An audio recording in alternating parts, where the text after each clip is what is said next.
Good afternoon, everyone. Thank you so much for joining us today for our inaugural Lunch and Learn series. I'm delighted to see the folks that are on the call today. If you feel so inclined, please feel free to turn your video on. Otherwise, I understand that this, like all of our other Eclipse meetings, are occurring during the lunch hour. So if you wish to keep it off, that's perfectly understandable. So as I mentioned in the emails, this is the first of a little over a dozen of these Lunch and Learn sessions that we're going to have between now and shortly before the total solar eclipse. And they're really just designed as an opportunity to hone in on specific areas particular to the eclipse that we may not cover as extensively in the roundtable meetings or really touch on at all. So I want this to be a very open communication forum for you to voice any concerns, any interests as far as what other speakers or topics you'd like to hear about. We do have a few open dates for the upcoming Lunch and Learn calendar, and also, excuse me, the last two roundtable meetings that we have before the total solar eclipse are still tentative with the agenda. So we can design those however best fits all of you and the rest of the folks on the Hill Country Eclipse team. So really today is just an opportunity to ask general questions, have conversations about the eclipse, maybe talk about the events that you're hosting or that you're looking to host, any overall concerns. And obviously, if there are any questions that I can't address today, I will follow up on shortly after this meeting. But yeah, mainly just an open forum to have a discussion and get a sense for, what you're all interested in talking about, what your issues or concerns might be, and also an opportunity to share successes, share things that you're doing with regards to eclipse preparation that you're excited about, that you're proud about. So highlighting those as well. Since there's only, a small number of us on the call at the moment, if we want, we can do introductions as this, list becomes bigger at a later date. We might have to jump like we do during our roundtable meetings to putting introductions in the chat. But for now, if everybody's cool with it, I'm just going to kind of go around the proverbial room. And if you can all just introduce yourself, what organization you're with, and where you're calling in from today. I'll definitely start off because I feel like I haven't really been diligent about introducing myself, because I know there are a few people that have been joining our calls over the last few months that I may not have met directly. So my name is Dawn Davies. I'm the Night Sky Program Manager for Hill Country Alliance, and I have been put in charge of rallying this group and hopefully getting us as best as possible prepared for the upcoming eclipses through Hill Country Alliance.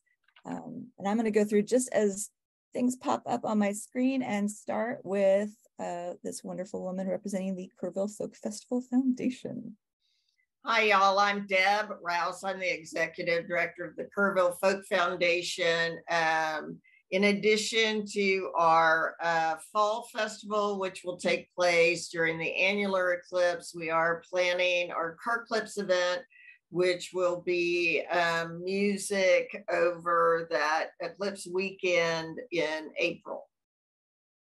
Fantastic. I like that Carclipse.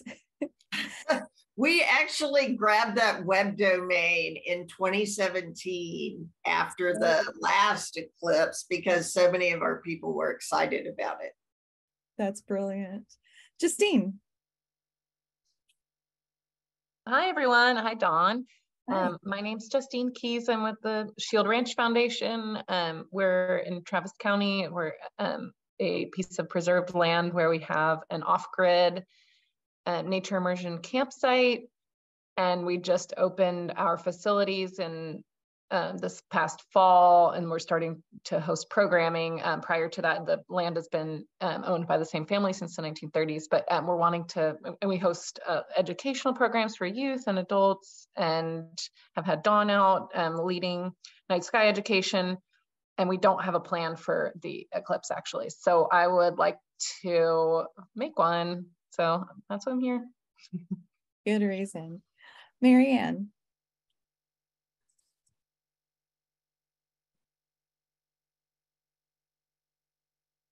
I think she's muted. You're not muted, but we can't hear you, my dear. We'll come back to you. How about Bex? Or whoever's on here as Bex. All right, we'll come back to that person as well. How about Jan?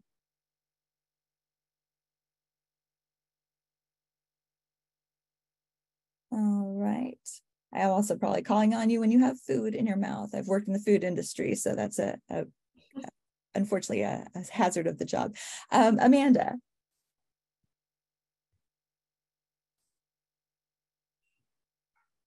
How about Cheryl?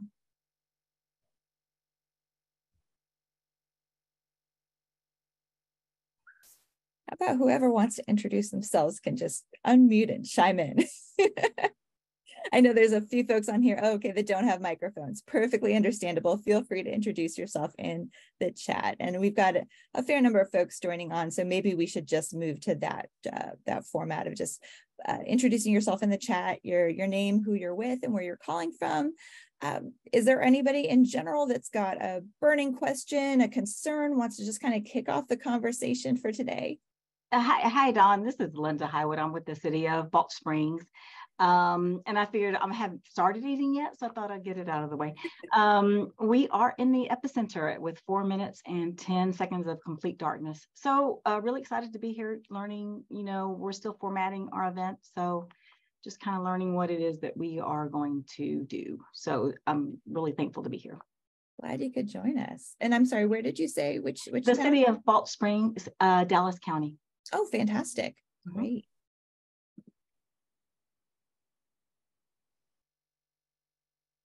All right.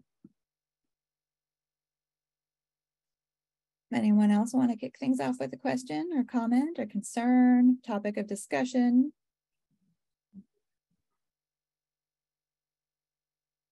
Well, we are an overnight retreat center, and we, rather than hosting a program and inviting the public, we're hoping to maybe access like a group that's traveling together, or an educational group that's already formed, and host that group, potentially people from out of town, and just wondered if anyone had like resources or access to anything that might lead me to folks I could open up the opportunity to. That's a great comment, Justine. I know I've been keeping a list. Mostly it's of folks in your case that have venue space or property that they want to avail themselves of a group. Not as many groups looking yet. I figure folks, if they are looking, they've already found a spot. But what we might consider doing is adding a feature to the Eclipse portal that allows folks to send an email if they have a group but don't have a venue, or have a venue but don't have a group, and that way we can sort of start pairing folks up. So since you're in that situation, I'll kind of use Shield Ranch as an example. If you want to shoot me an email, let me know specifically the dates that you're open to hosting. So whether it's just and this goes for, for anybody on this call or watching this call at a later date that has a venue or a location, emailing, the dates you're looking at hosting, or I should say the dates you're open to, whether it's just on the day of the eclipse or a couple of days prior, what kind of accommodations you have as far as overnight accommodations, what is your capacity capability, if there's any existing infrastructure, like for instance, I know at Shield Ranch that you have a full kitchen, you have sleeping accommodations, shower facilities, and so forth like that. And then obviously address of your location, if it's not something that I already know, just so we can give folks an idea of not only proximity to resources like distance from an airport or distance from main highways, but also to give them a sense of where their timing is, the amount of totality, and so forth. So just general overview. If you have any more details than that, that will definitely help at least us hone down if we have somebody inquire, what might be an ideal fit. Cool. Moving forward. Yeah. Hi, my name is Rebecca Stewart. I'm with West Frio River Ranch in Leakey, Texas. There are several groups here in Leakey, the Keep It Real Beautiful. nonprofit organization, and I know they've been on a lot of these calls. And then there's another website that have been started that are listing, that have found a great way to organize lodging and show people what's available in the area. I don't have the actual names of them on me, but I can get them. But they've figured out a way to create some great what's available in the county resources. That's fantastic. Yeah, if you wouldn't mind sharing that after the call, Rebecca, we'll make sure that that gets sort of disseminated to the group so folks can tap into that as a resource if they need. Okay. Okay, and I know there are a few folks in here that don't have microphones, so Bex was asking, I'm looking for any other park who might be accepting reservations for the Eclipse. Our park is booked totally, and I have people in need of places to go, located in Concan, Texas. That I have a feeling is going to begin, if not already, becoming a very commonplace issue. So what we can also do is hopefully start keeping a resource list of folks, of communities, of facilities that are already booked, and hopefully maybe keep a list of what vacancies we're aware of.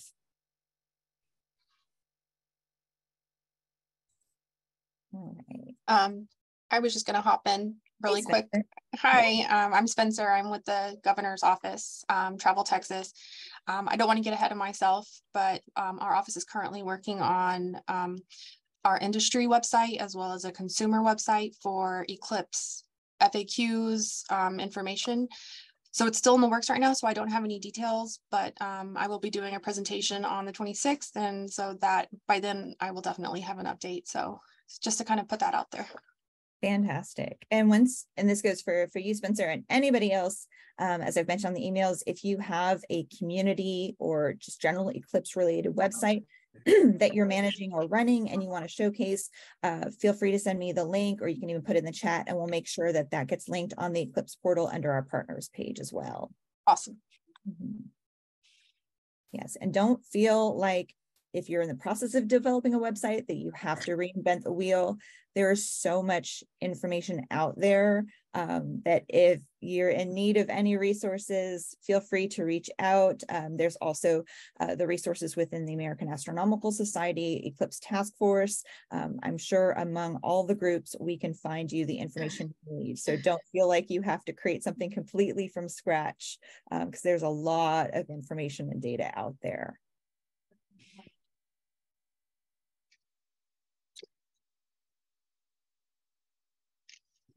Hi, can y'all hear me? I'm doing Zoom a little differently than I typically do. We can hear you. Working? Okay, yeah. Perfect. My name is Blair Manning. I'm the Tourism and Marketing Director for Burnett County. And our fall is quickly filling up with a lot of presentations, whether it's at community colleges or with Rotary, or different just sort of updates that people are wanting at the 6-month mark. So I was hoping that we would be able to add to these lunch and learns, one kind of more specifically for businesses, and then one also for the tourists that will be coming to our area. I feel like a lot of us in this area during the Path of Totality are in more rural areas. And so if we can all just kind of collaborate together on what things maybe we need to put at the forefront, that if you're not used to driving in rural Texas, you maybe need to know. And so I'd love to pick everybody's brain about that. Absolutely. I know Spencer, as she mentioned, is going to be one of our subject matter experts for travel and tourism and can probably touch on that a little. We're also, Patricia Moore from the Bandera Convention Visitors Bureau is going to also be our subject matter expert on hospitality and business interaction and engagement. But definitely, are you talking about something more? Because we did have an inquiry about somebody who could speak to, for instance, supply chain issues and preparation. Yes, I think everything that you just touched on will be awesome. I can't wait to hear it all. Okay, great. Glad to hear it.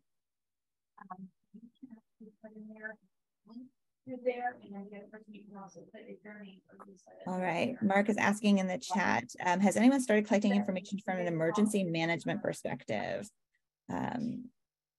Oh, from Medina County. I know we have a lot of folks that have been attending this call, or I should say our roundtable calls, that are in both their county-based, city-based emergency management, and also folks from TDM. Are you looking for, specific information regarding sort of a checklist of things to do, or just general information? So primarily what I'm hearing, and this is my second one of these to come on, is just from a business perspective. And so I'm looking for more information from the emergency management perspective. I have a regional meeting this afternoon in Uvalde, and I was just trying to see if there's any correlation between this group and what we're doing regionally, and to see if there are others here that if y'all were collecting them, where could I find them? Absolutely.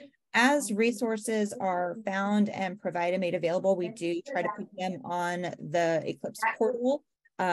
We haven't gotten a lot from folks within the Hill Country Eclipse team. My guess is probably because a lot of that stuff is still in development. So things that we have from an emergency management standpoint typically come from white papers that were a result of 2017. So from other communities on the path of totality.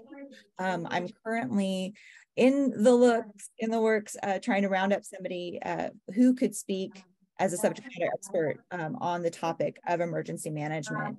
And we can definitely make sure to include, some content and discussion with regards how that comes into play with business interaction. So if any of you have a subject that you are burning to talk about with regards to the Eclipse, please let me know. I'll be happy to have you on the schedule. And if it just winds up being that we fill up the list too fast, we'll just have to, insert some more lunch and learns in place along the way. Patricia, you had a question.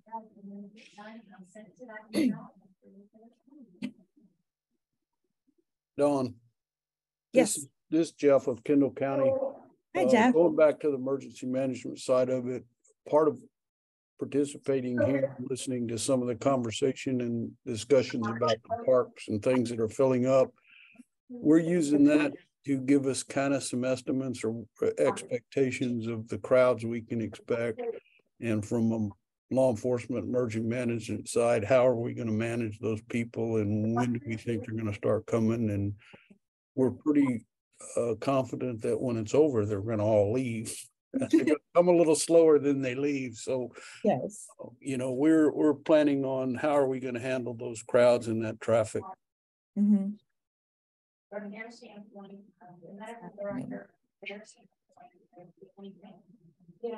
maybe one thing, so feel free to chime up, and if you've got your phone or your computer volume on, feel free to just turn off when folks are talking so we don't have too much background noise. One thing that may or may not prove beneficial, feel free to chime in, is if you have questions ahead of the various lunch and learns that you wish to throw out. It could be something that we can start keeping a list of, and especially presenting to our various subject matter experts so they know specifically the things that folks are most concerned about and are looking for answers on. So we can definitely create that platform for folks to email questions in advance of the lunch and learns. So that might help sort of not only just govern the types of conversation we have, but make sure that we're talking about subject that's, relevant to everyone.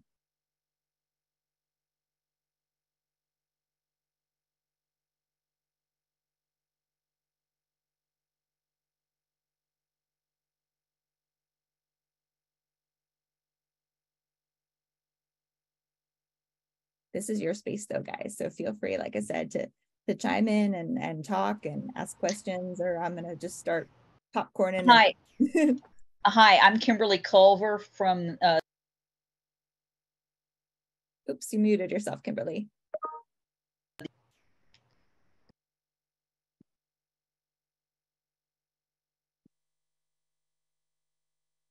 Kimberly, if you can hear us, you're on mute. Can you hear me now? Now we can hear you.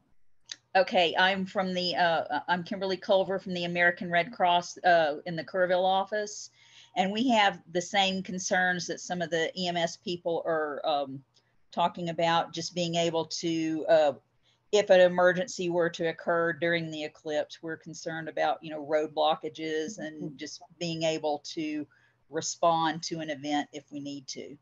Absolutely. That is definitely one of the utmost concerns that I think we all have. And we're, excuse me, we're definitely working, or at least trying to work with each community and identify, especially if there's large events happening, where are medical stations going to be, having some kind of either signage or handout that maybe speaks to the events of the community, but also identifies, where somebody can go for minor medical issues, major medical issues. We definitely have a tremendous concern, especially in our more rural areas that have far less lanes of accessibility with regards to getting folks to and from, emergency facilities. I know in conversations with Baylor Scott and White, they're already securing helicopter pad space at various airports across the Hill Country to make sure that they have flight availability, because getting through traffic with ambulances may be problematic. I'm hoping that one of our future Lunch and Learns can be joined by a gentleman with Code 4.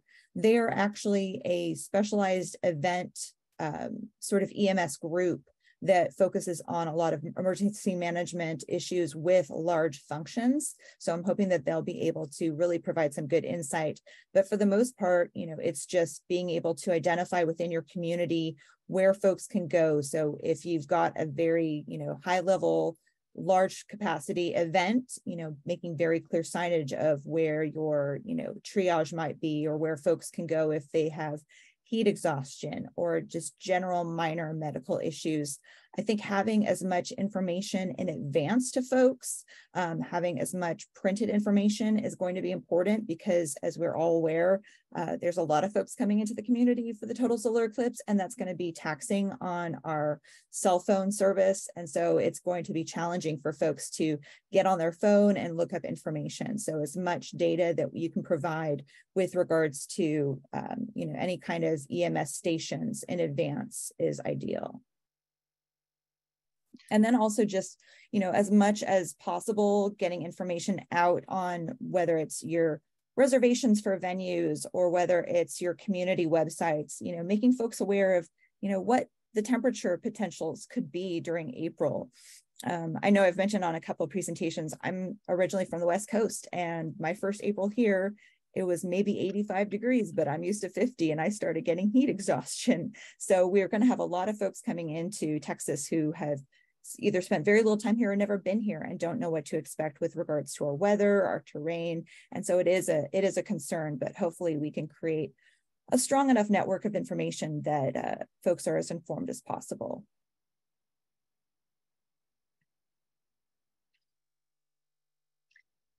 Going back to the American Red Cross situation, I know what we have done here in Burnett County, or what our plans are, is within the 2 hospitals that we have, then all of the clinics that are associated with them or something of that nature, they are planning on operating almost as a little hospital, if you will. They will be canceling all of their day-to-day procedures and things of that nature. And that way, then they're more dispersed throughout all of the county to help accommodate everyone. The other thing that our sheriff's office has decided to do is break our county down into 5 different districts, and then use the employees' residents. If they live within that district, that is where they will be. If they do not, then they are looking out to the churches within that area, other nonprofits, areas that they could stay to be stationed then and just be so much closer. So I just figured I would share that with y'all. I thought it was kind of good information. Absolutely. And especially for those of you that are in communication with any kind of medical facility, one of the things that Timothy Oles with Baylor Scott White brought up was having some form of security or somebody monitoring the parking lots, especially if you have a facility with large parking lots, and ensuring that the folks coming into those medical facilities are just there for medical purposes and not tourists or visitors looking to just find a good place to park. Cynthia, you have a question. Yes. I was at one of the meetings in Lakey recently, and there was a gentleman there that was presenting about a satellite phone rental service. Does anyone have his contact information? Or have you heard of that company before? I heard someone else on here from Lakey, and I was wondering if maybe they had that. If they don't, I'm sure we can reach out to the folks in Lakey and get that information for you. Really great presentation. He was even saying that, you know, with the phones down, et cetera, people can make transactions on these phones, limited transactions. So I would like to know that number if anyone has it. Thanks. That's Hey, definitely. Hey, it's Justin in Gillespie County. We're using a company and I can get you that information. It's dependent on the county on who they can service, but I can try to track that down and I can send it to you if you want to send it out to the group. That would be great, Justin. Thank you so much. Yeah, there's also that added concern of the taxing on the self-service that, you know, folks need to be aware that if they use, you know, internet, they use Squares for any sort of transactions, that might be a bit problematic. So, you know, there might be the circumstance of needing to use a little bit more cash than most of us are accustomed to in these post-COVID times, which also means making sure that ATMs are properly stocked as well.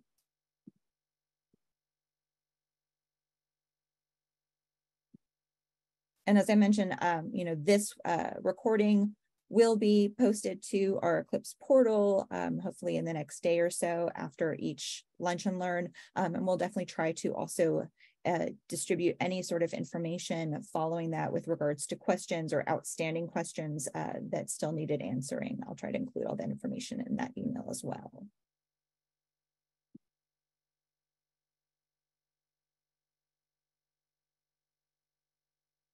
Great. Bex will make sure that you get connected with that satellite phone service information. Fantastic. Hi, this is Jess from Girl Start. I had put in the chat that we are working on an Eclipse party for our viewers. And so we are a nonprofit that specializes in STEM programs, predominantly for 4th through 8th grade, but our community STEM is for the entire family. And so I have attended like the task force sessions previously, and somebody had mentioned getting like a narrator for the Eclipse.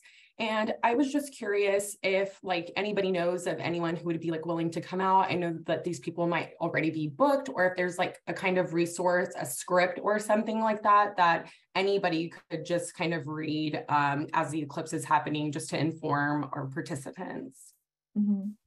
I love that idea of a script, Jess. I'm going to definitely make a note of that. And that might be something that the informal education task force within the American Astronomical Society is working on, and I can bring that up with them.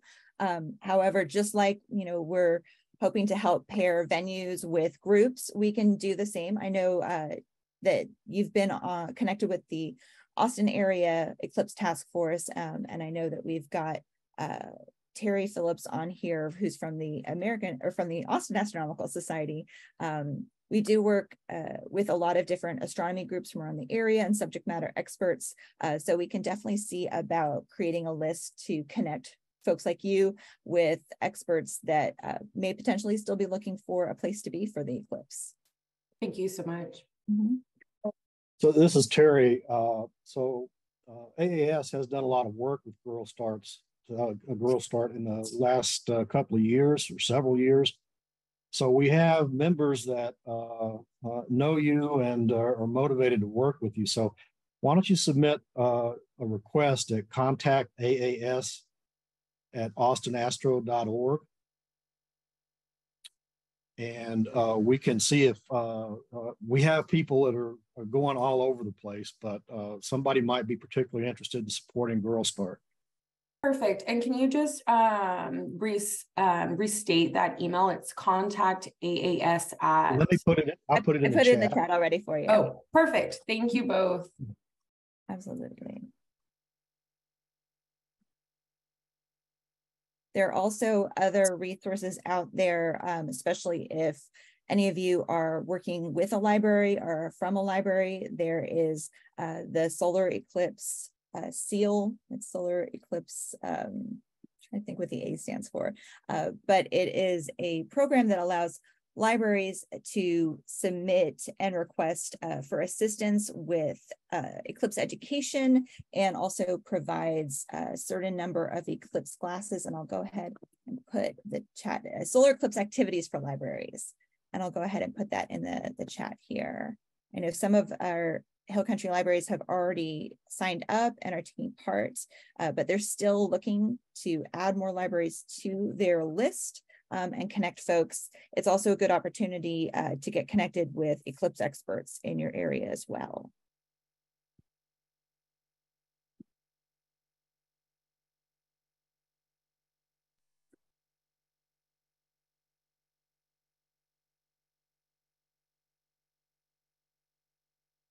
So I know we've been talking a lot about the total eclipse, but also want to make sure that folks are aware that this is also open conversation for the annular eclipse. I know not all of us are on the path of annularity, but there are definitely a fair number of counties and communities that are, and that is, of course, fast approaching. In fact, let's see if I can go and get, as much as it dreads me to look at our portal countdown clock, but let's take a look and see what we've got coming up here. We are at, let's see, 66 days until the annular eclipse and 244 until the total. Not that anyone's counting.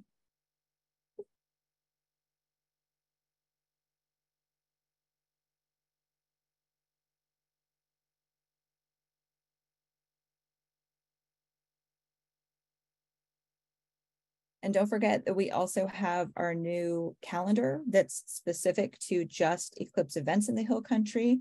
And I'll put that link in the chat as well.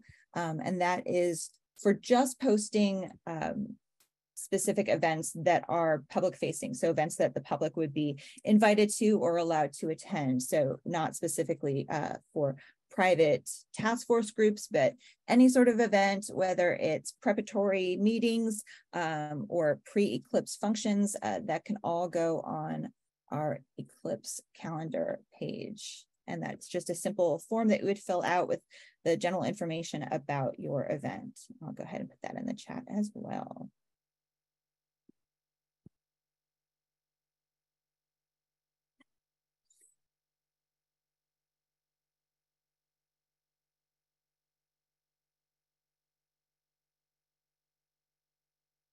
Kimberly, let me ask you a question with regards to Red Cross involvement. Do you know if anyone from either your specific Red Cross offices or others in the Hill Country have been connected to any of the task forces within the American Astronomical Society? Not to my knowledge, and if you want to send me information on that, that would be great. Okay, perfect. I was just pulling up to see what the best sort of fit would be with regards to the various task forces. I know they have one that focuses on safety on a working group, but I'm not sure if that's predominantly eye safety. But that still might be beneficial. So maybe we need to look at tailoring sort of, or creating a specific event or specific lunch and learn that's looking just sort of at, you know, medical concerns. We might tie that into emergency management, but I have a feeling that, you know, emergency management is a large subject to cover for just a 1 hour lunch and learn. So we might wind up having a part 1 and part 2 as well for that.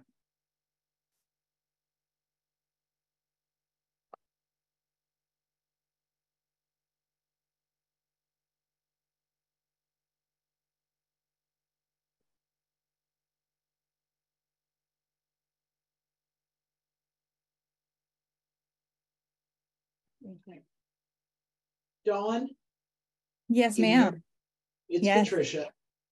One of the things I think that would be very interesting to host, which goes along with eye safety, is equipment safety. And that probably should be discussed before August 14th. Okay. October 14th, only because I've been told that it can, using your telescopes as they are without protective lenses and or your cameras and or protective filters is, and particularly the importance of eyeglass protection or eyewear protection for the eclipses. That's a very good point. I would hope most folks would be aware of that already, but I don't want to assume anything in this regard. I think generally what people have stressed is eye safety, not equipment safety, such as iPhones and such. Absolutely. Or even just, if somebody thinks that they've got a telescope, they can use it to look at the sun, exactly. Obviously it's dangerous to look at the sun without eye protection. Now imagine magnifying that, not to mention without proper filters, you can do severe damage to your equipment. So that's a really valid point. And that's definitely something I will look into. Maybe we'll corral Terry or someone from the Austin Astronomical Society to be our subject matter expert on that one. And I think that would be helpful to all of us, because I've been told by several people, yes, the expensive filters are really, really good and such, but there are makeshift ways that are adequate for amateurs. Absolutely. And even in the amateur astronomy environment, a lot of us have learned how to make these solar filters that are made from funnels, so it's a, very cobbled together, piece of, for mine, I use a couple pieces of dollar store white vinyl shower curtain, a plumber's clamp and a funnel, cut down from your local auto shop.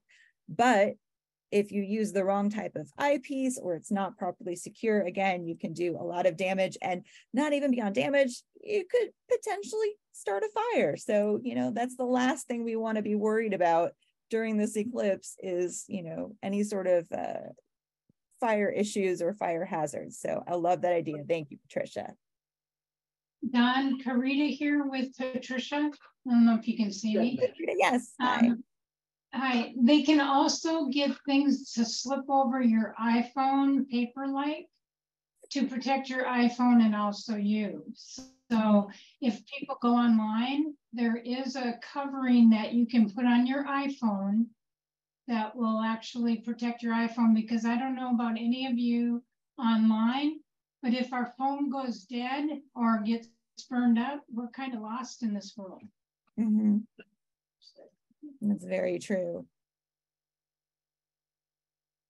If you have a link to that or a manufacturer information, feel free to throw that in the chat, Karita, and we'll make sure that it's something that hopefully can be used across various different cell phone platforms. But, just even discussing the various types of, solar glasses and solar cards, and there's a lot of makeshift ways to, make safe solar observing equipment for, for folks in, wheelchairs or that are disabled.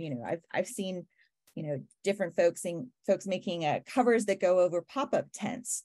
So I think a whole conversation about, different ways to observe the sun and do it safely across all. And also, yeah, Don, I believe we got samples from Paper Optics, but Rainbow Symphony as well. But another good point is we don't have to just protect our equipment and our eyes, we have to protect our pets. So if your pets are outside and they're looking up at the sky, they can actually damage their eyes as well. That's a very good too. I've been seeing more emphasis moving that direction to filters for both our equipment of all types and sizes. I just did a presentation for landowners, and I looked up that a certain welding mask, number 13, I think is appropriate. Anything else will not work, or number 12, I don't remember, but it's 14. Easily accessible. 14 is what I've been told in the past, yes. Okay, so because that's what people are going to say in the rural areas. Well, I've got a welding mask. Well, do you have it for your whole family? You know, so, but yeah. And is it the right rated glass? Because that shade 14, it's the darkest for eclipses. So, you know, depending on the type of welding somebody does, you know, that might not be as safe. So that's and great. what I had read is 14 is going to be too dark if you just want to see, but 12 is safe. I mean, there's always that discussion, but the importance of safety. 12 is too light. I've tried a 12 before and gave it up after 5 minutes. 13 is a minimum. 14 would be better for safety concerns. Thanks, Terry.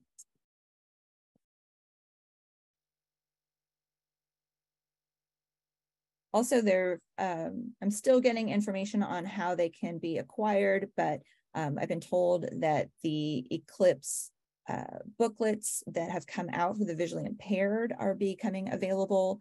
There's also a bunch of other tools for both the visually impaired and visually challenged that we'll try to also bring up and discuss in that for other ways that people can experience the eclipse, including, I think I've spoken about in the past, light sound devices.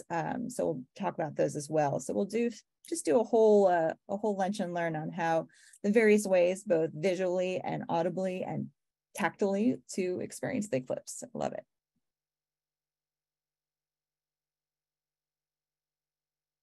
I would also find it interesting lunch and learn to be on how both domestic as well as non-domestic animals react to the eclipses. Okay. Because within 4 hours, they will experience sundown and sunrise. And what is their reactions to that quickly? Definitely, that's definitely a good conversation to have. I know in general, you know, it is a concern that we've discussed both in this group and across various communities of, you know, folks that do tend to depart once totality is over or within that window before totality ends, once totality ends and the completion of the eclipse, you know, folks that get in their cars to go depart and don't realize that they're in, you know, the hill country, which is a very heavily wildlife area. And there's going to be a lot of animals that are a little confused. They're going to take the sign of the sun darkening and the eclipse coming as, oh, I should go, you know, start hunting for my food or go, you know, patting down for the night. And then the sun comes back and they go, oh, no, I was mistaken, and are crossing the road multiple times. So there's definitely a concern from a wildlife standpoint. Definitely do a little bit more research and see if we can get somebody who's got some information on domestic animals. I know in general, you know, things like anywhere from, you know, 10 to 15 degree difference in temperature is experienced. It will get cooler. Unfortunately, that's not going to happen today. It'll be later for the eclipse. But, you know, pollinators start getting confused, you know, flowers will start closing. It actually has a very significant impact on plants. So a good conversation to have. I made a note of that too. Thanks, Patricia.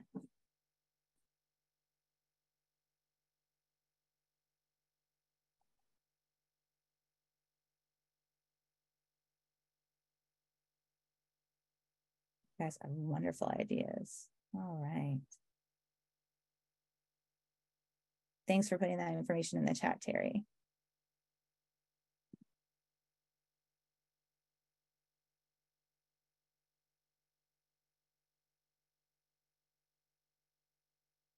And obviously, if more ideas, thoughts, concerns, or questions pop up following this this lunch and learn today, you can always reach out to me by email. Marianne says, Globe Observer will be collecting data from citizens during the 2 eclipses about what will happen in nature. Awesome.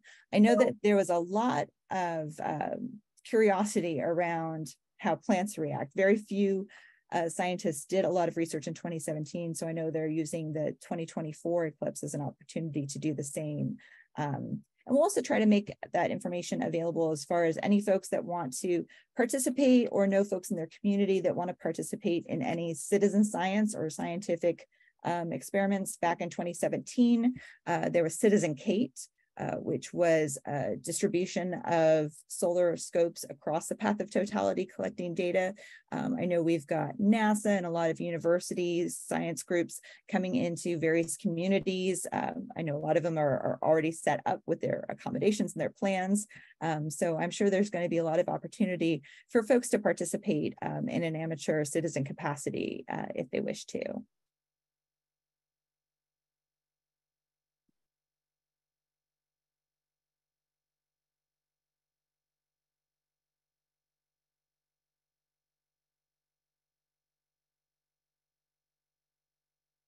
We've got about 15 more minutes. I will stay on here until the complete hour is up, and afterwards, if anybody still has questions or comments, but please don't feel free that you have to stay for the whole hour. Like I said, this is being recorded, and it's just as an opportunity for folks to, in the case of this meeting, to just ask questions in general.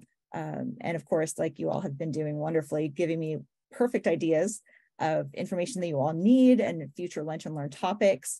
But that'll be sort of the fundamental outline of the future Lunch and Learns. We'll have subject matter experts for each session, usually talking about 5, 10, 15 minutes tops on what they're doing with regards to Eclipse preparations based on the topic and subject matter being discussed, open it up for questions and then conversation. So I want this to be very sort of open, very comfortable, come in when you can, leave when you need to, but, hopefully honing in on subject areas with regards to Eclipse planning and preparation that, as I mentioned earlier, are not usually discussed in great depth in the time allotted for our roundtable meetings.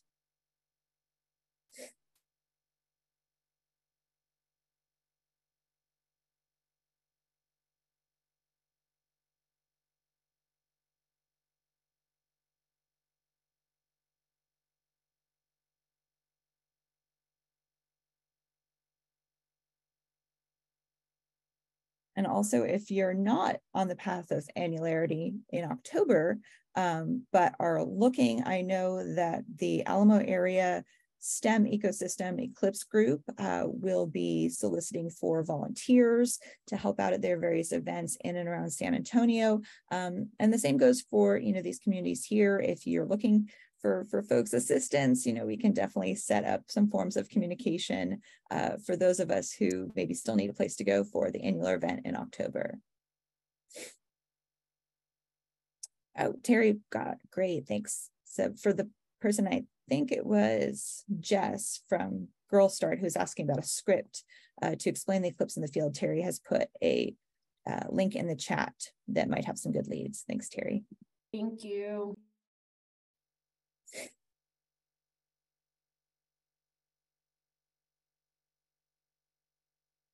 Our next Lunch and Learn is going to be on presenting about the Eclipse and speaking to folks about the Eclipse. So we will a brief review of some of the presentations. Hopefully by then we'll have our general Hill Country Eclipse team presentation available on YouTube with both audio and with text as well.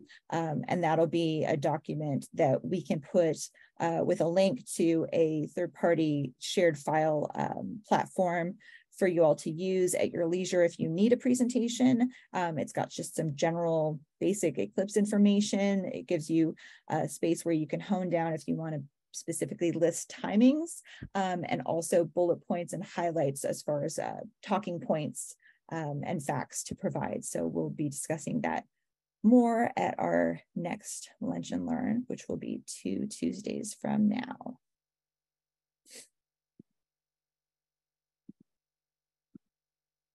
And also, if you saved the information on regards to this Zoom call, that Zoom information, that link is going to be the same link for all of these Lunch and Learns now through until the end of March.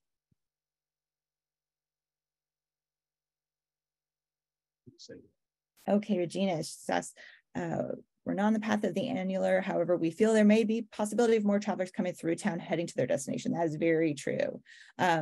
It's not going to be the same influx of volume that we're anticipating, but you'll probably see an increase, especially because it's on a weekend. It's in October, which is a very nice time for folks to come out and visit the Hill Country.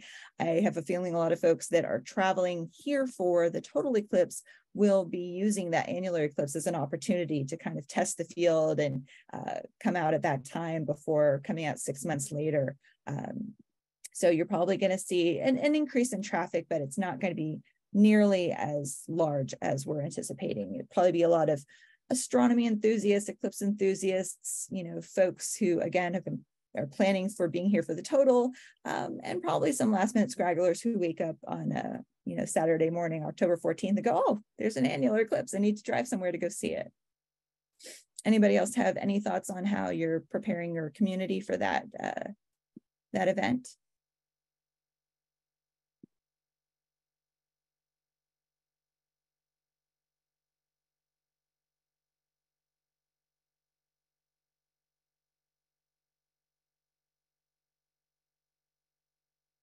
What I'll do, Regina, is any of these sort of open-ended questions, we will post them in the email and collect that information and get that disseminated out to folks as well.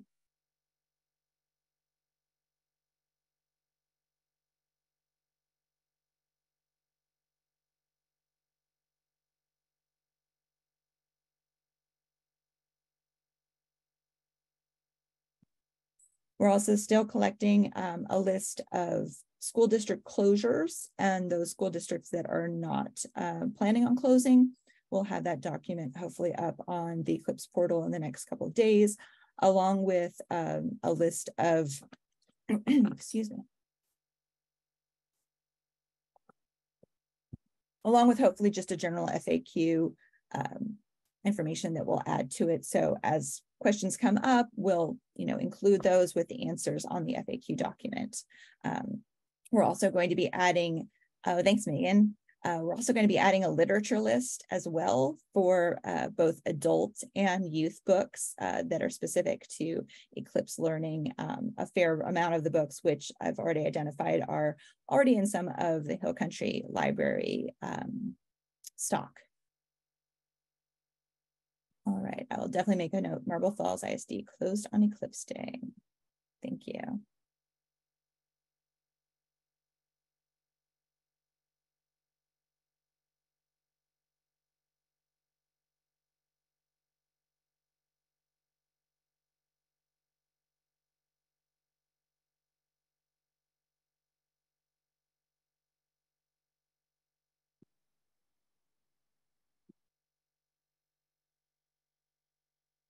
How's everyone doing on Eclipse glasses? Has everyone ordered their glasses already? You've been selling them like wild cakes and handing them out left and right.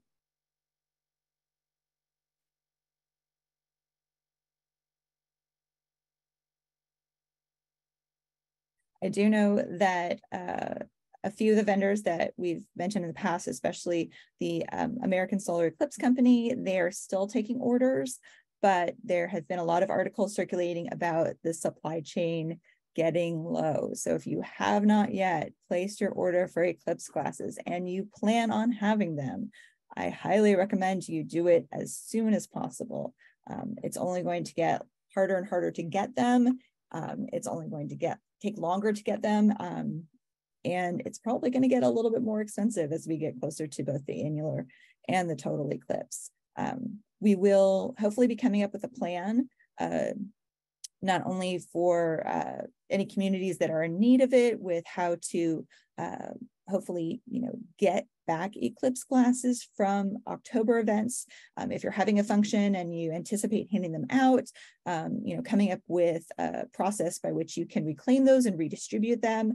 And then hopefully well ahead of the total eclipse, we're going to be connecting with Astronomers Without Borders, which has a program in which they collect usable solar glasses to provide to other communities, students, and so forth in regions around the world for upcoming eclipses. So whatever we can do to try to keep as many Eclipse glasses out of the landfill as possible, we'll hopefully have that those processes in place, and we'll distribute that information as soon as we have it so folks can plan accordingly and have enough time to prepare. Linda, yes, I can definitely, I'll provide you, let me put in the chat of who has been presenting at our past meetings, which again is Fran Badrak with American Solar Eclipse Company. And I'll also put in the link, put in the chat the link to the American Astronomical Society. They have a fantastic page full of vendors and retailers that they have vetted, manufacturers, distributors that sell certified solar glasses.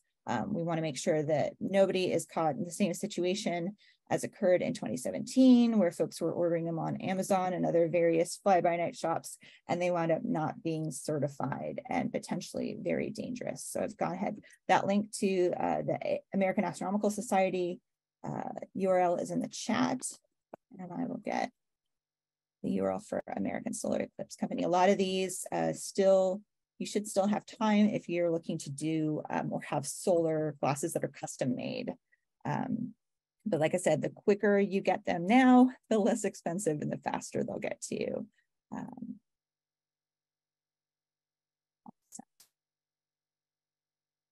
Now, those glasses are good as long as you tuck them away somewhere safe. They will be usable, come the total eclipse if you use them in October. The big thing with solar glasses or any kind of solar filter, whether it's a card or glasses or otherwise, you just want to make sure they're not bent, they're not crinkled, they're not cut, they're not punctured. Any potential signs that the sun could leak through, dump them. They are not safe. And you don't need the sun to test them. You can go into a room in your house with just a standard light bulb and look through the glasses. And if you can see any amount of light coming through those solar filters, toss them out. Or if there's any question, or if you've been sitting on them since 2017 in a, uncontrolled environment, or they've been, tucked under a bunch of boxes, just toss them out. If there's any question, there's no reason to risk your eyesight over a pair of glasses, but they're very easy to test indoors, and then, put them in some kind of envelope to just keep them safe for 6 months so you can use them for the total eclipse after the fact.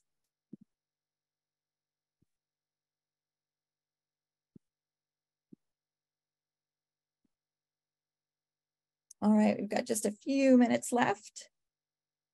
Any other ideas, thoughts, concerns, questions, general conversation you want to have before we depart? Feel free to chime in now or stick it in the chat or email me after the fact.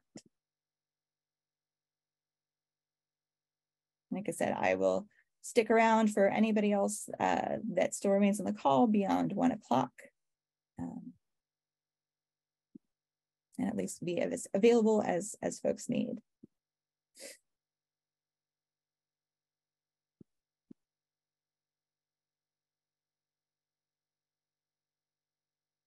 And then as we add more topics and fill in more dates and speakers, we will continue to update the Eclipse calendar on the portal and update the event information page for this overall series of Lunch and Learns. But our next one is going to be again on presenting and speaking about the eclipse on the 22nd from noon to 1 Central Time.